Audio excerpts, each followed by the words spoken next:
მე გამოვრიცხავ, იმიტომ რომ კიდევ ერთხელ ვამბობ, მარგველაშვილი არ არის მისული იმისთვის, რომ რაღაც განსაკუთრებული პრობლემები შექმნას ამ მიმართულებით. მე ვფიქრობ, რომ თვითონ მთავრობას და კოალიციას აქვს ძალიან ბევრი თემები გადასაწყვეტი.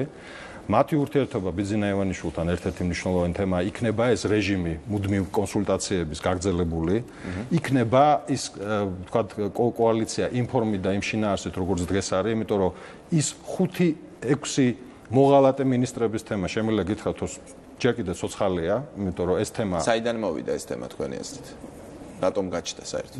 ჩვეულებრივია ალბათ ის, რომ ღარიბაშვილს უნდა მინისტრების შეცვლა. მეც მაგის ადგილზე მომინდებოდა მინისტრების შეცვლა, იმიტომ რომ არის მთელი რიგი მინისტრები, რომელიც კარგები და ძალიან კარგები. ეჭვი რომელ მინისტრებს შეიძლება შეეხოთ ეს ცვლილება, ან სურდეს ღარიბაშვილს რომელი მინისტრი? მე არ ამ პოლემიკაში, მე მერწმუნეთ, რომ ძალიან ბევრი რამ ვიცი, ძალიან ბევრი რამ მსმენია, გარდა იმისა, რომ მე მაქვს ეს მქონდა კომუნიკაცია, ძალიან ბევრი რამის ვთვალყარაკობდი, ძალიან ბევრი ადამიანი თვითონ ქართული ოცნებიდან იყო ჩემთან კონტაქტში, არის ჩემთან კონტაქტში, იმიტომ მიაჩნია, რომ უსაფუძვლოდ იყო ჩემს მიმართ ძალიან ბევრი ეს თემა განვითარებული. ძალიან ბევრი ეს ადამიანი ფიქრობს, რომ შეცდომა არის, როდესაც პრეზიდენტის ინსტიტუტი ესე თქვა არა სამართლიანად არის თქვა ესე თქვა ამას ამბობენ ქართულ ოცნებაში და ფიქრობენ რა შეიძლება გაკეთდეს ამის და დიდ პატივსცემა გიორგი მარგველაშვილს. ღარიბაშვილს რატომ სურს თქვენ როგორც თქვით მინისტრების შეცვლა?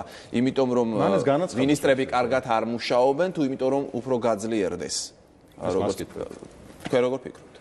ეცეთ არის, ესე იგი ადამიანი მსჯელობდა და ღმერთი იცნობდა. კიდევ ერთხელ ვამბობ, მე არ ვიცი მის თავში რა ხდება, მე შემიძლია გითხრათ, რომ 4-5 ესე თქვა მოღალატე მინისტრის თემა ჰაერიდან არ არის. ის რომ მას შესაძლოა უნდადეს მინისტრების შეცვლა, რომ უფრო ეფექტური იყოს, ვიდრე დღეს არის და ფაქტია, რომ არ არის ეფექტური მთავრობა ამ თვალსაზრისით, ესეც ფაქტია.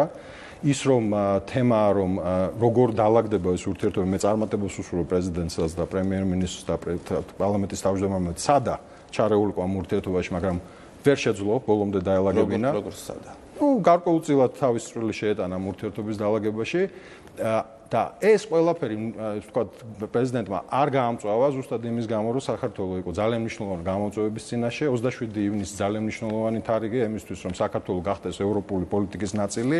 ძალიან მნიშვნელოვანი სამიტი არის ნატოს სამიტი ამ თვალსაზრისით, ძალიან მნიშვნელოვანია ჩვენი ურთიერთობა ევროპელებთან და მათ შემიძლია პირდაპირ გითხრათ, არანორმალურად მიაჩნიათ, რომ პრეზიდენტი, რომელიც არის სახელმწიფოს მეთაური, რომ მას ესე თქვა ეზღუდება ის კონსტიტუციით მინიჭებული